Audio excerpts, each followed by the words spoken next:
Hello YouTube, this is Hunter Surge. We are here today with our Thursday card reveals. Today is Avantgarda, the Nationless Mask support card, all that stuff.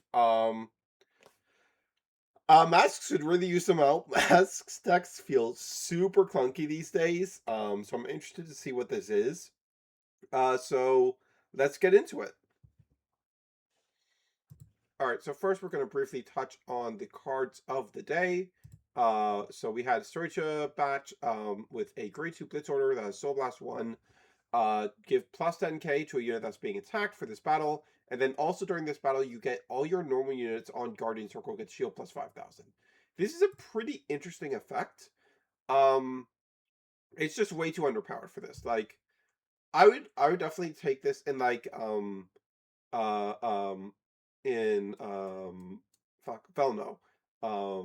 I would really easily take this in Velno if this normal unit buff lasted for the entire turn. That would be really strong and be worth it being only a 10k shield on its own. That would be pretty worthwhile. If it was free and gave you a bit more shield, it might be worthwhile. But this combination of only 10k shield, costing soul, and only giving you this buff for the battle is just really not great. It's just not a good combination. And unfortunately, I can't see this card being played because like this effect is super cool. I like this effect a lot. I just wish it was designed in a way that's more playable. And this is a double rare. This is not like a throwaway low rarity card. This is a double rare. Um, but it is just not good enough. Like the big issue with the Soul Blast Blitz order and like especially Velno, is that it's competing directly with Sweet Honey Garden, I think it's called. The Soul Blast 1 Blitz that's like plus 15 and then gets another plus 10 if you have a Blitz in your drop, which you're always going to in Velno.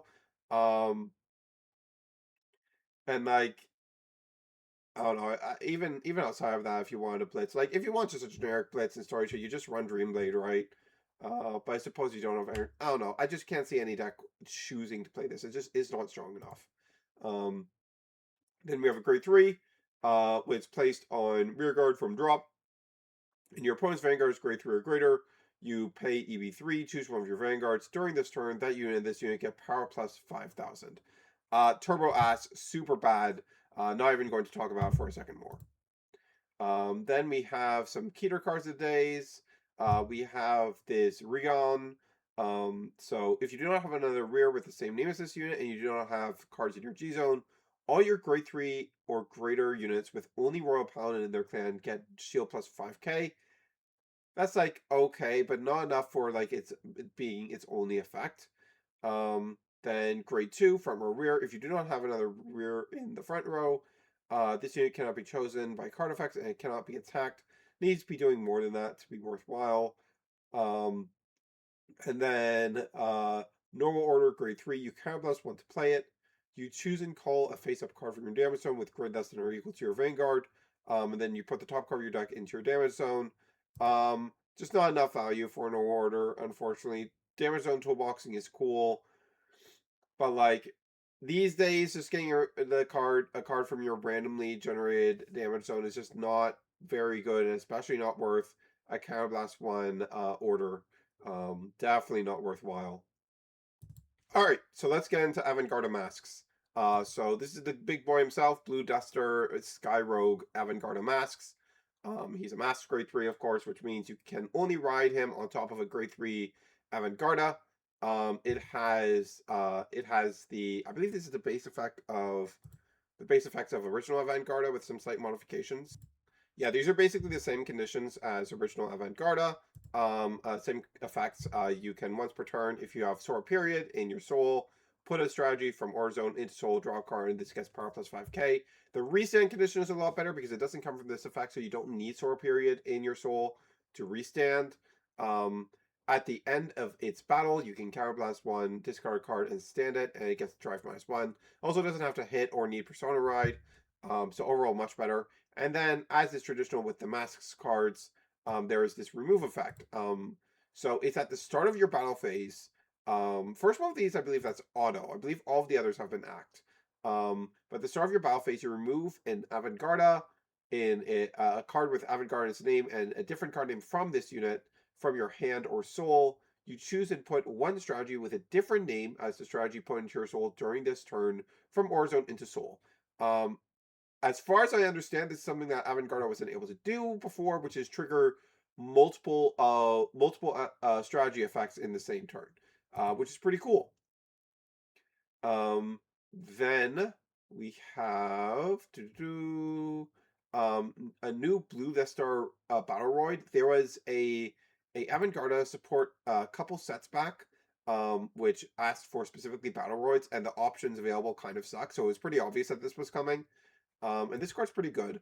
When it's placed on rear and you have a grade 3 or greater Blue Death Star Vanguard, and you have not put a card from your order zone into soul by card ability this turn yet, you can Energy Blastery, search for, and put up to one grade 3 strategy from your deck or drop into order zone. If you search your deck, shuffle the deck. I think this restriction is very strange. I don't really understand this restriction.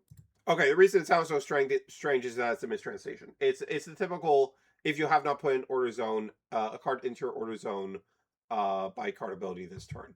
So the typical thing.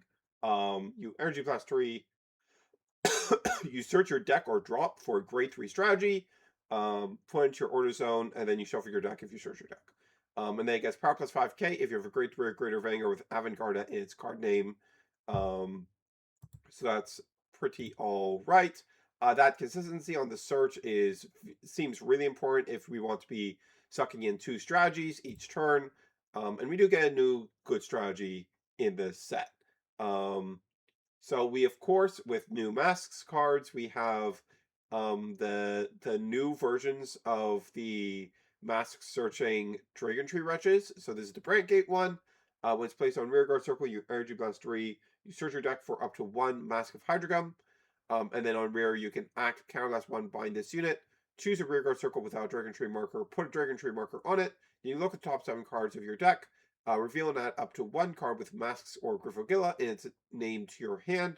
Shuffle the deck, and when searching your deck, if you have 1 or less other cards with the same name as this card in your bind zone, you just get to look through your whole deck. So you just get to add it directly. Really good for the overall consistency of these Masks decks, which they appreciate because they are clunky as fuck and require a lot of engine pieces, a lot of shieldless engine pieces to boot. And then, lastly, in Brand Gate, we have the new strategy, Annihilation strategy, Fury Conquer. So this is a grade 3 strategy, naturally, given that the new Blue Death Star searches specifically for grade 3 strategies. When you discard from your hand, if you have a Blue Death Star Vanguard, you just put it directly into your order zone, which is super nice. That's super nice. And when it's put into soul from order zone, and your opponent's Vanguard's grade 3 or greater, you choose one of your grade 3 or greater Masks Vanguards, and during this turn it gets auto once per turn. When this unit stands by a card ability, by unit ability, you counterblast 1, choose and stand one of your rear guards in the front row. So basically, this allows you to do 5 attacks by also standing one of your rears. And then lastly, let us talk about the Nationless Dragon Tree Wretch Eliminate Dot. So this is when it's discarded for Ride deck, or when it's placed onto a rearguard circle with a Dragon Tree marker on it from your hand, you look top 7 cards of your deck and add a unit card with a different name from this card with Dragon Tree Masks or a Dragon Tree or Masks in their name, or the Masque of Hydragrum order to your hand, and then you shuffle the deck. So that's a really good discard fodder effect. That's really nice. Really helps with the clunkiness of this stuff. And the big one is this act. When it's in the drop, you remove this card, and then you choose one of your Vanguards with Masks in its card name. During this turn, the next time you remove a card for that unit's ability, you reduce the amount you remove by 1.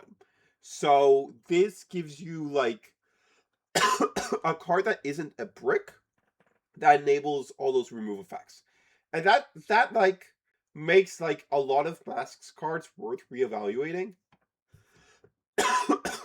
because like a ton of them were designed in such a way where like they felt like half a boss card without the remove effect, which resulted in you either had to run a bunch of bricks that you needed to draw into constantly, or you just needed to give up on half of your like design around effect um after your first grade 3 turn, which meant you really needed to be scamming your opponent off the game for that to be worthwhile. This really helps with that issue, and this particularly with I'm not really going to get into all of those, but like it's really good for a lot of them, especially because it's on a card that has a solid uh pitch for ride effect too. So that's just really, really, really nice. Um, in the case of Avantgarda, it means the double suck-in strategy thing is very reliable. It is something that you can very much build around because, like, it should not, especially since this is a Dragon Tree wrench itself, and that's benefits for all the things that can attempt to find those cards.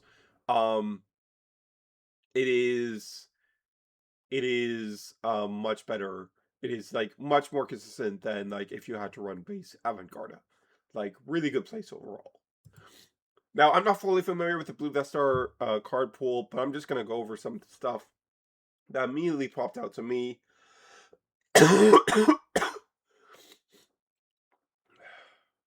Nah, sorry about that. Um, so I think the other grade 3 strategy we want to go for is Death Winds. Which gives your Vanguard the effect that on attack, all of your front row units get power plus 5 again until end of turn, and you can stack that. So that's a very nice effect, and combos very well with the restand effect. I think, like, looking through them, I think this is by far the best one you can be using, and I think it's the only other grade 3 one. There might be one other grade 3 one, but, like, this is what you want to be aiming for, really, because, like, this and the restand one are both grade 3, so they're targets for the new grade 2. And this really helps with good power numbers, especially since when your opponent's at grade 3 or greater, you're going to be doing the masks thing, which means there's never a scenario where that's happening where you don't have Persona Ride. So you're always getting a big plus 20 to your front row. So even without much power gain on the units themselves, you're getting pretty good numbers.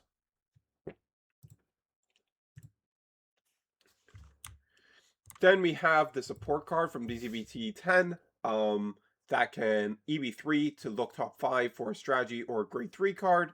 And as an act, so if it doesn't get removed, you're just going to continually get to dip into this. You Soul Blast 1 and you choose a Battleroid Blue Death Star with grade less than or equal to your Vanguard from your drop. Call it to rear in the same column as this unit, and at the end of your turn, you retire that unit. So it's going to be out of range of Vergilla, for example. And that's just going to allow you to continually reuse the new grade 2. Where is that guy? Where is that guy? This guy. Just going to let you continually reuse this thing, which is pretty fantastic. So makes it really consistent at getting your strategy set up, which is really, really good. Yeah.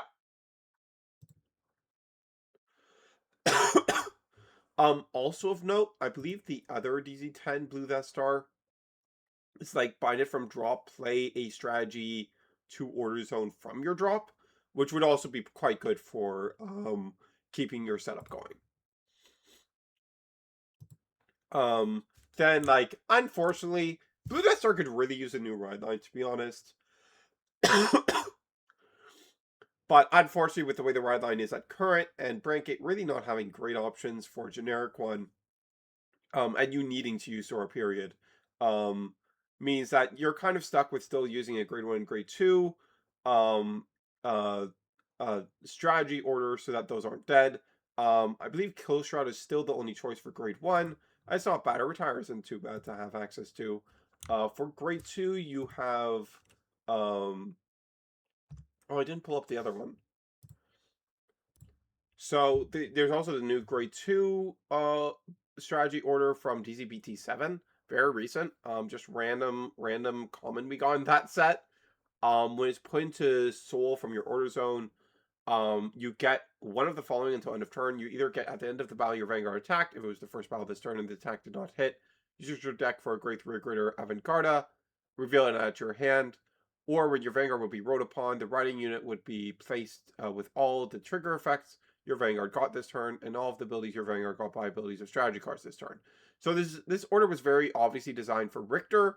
I don't think it makes a ton of sense with Avantgarda Masks, so I don't think you run this card at all.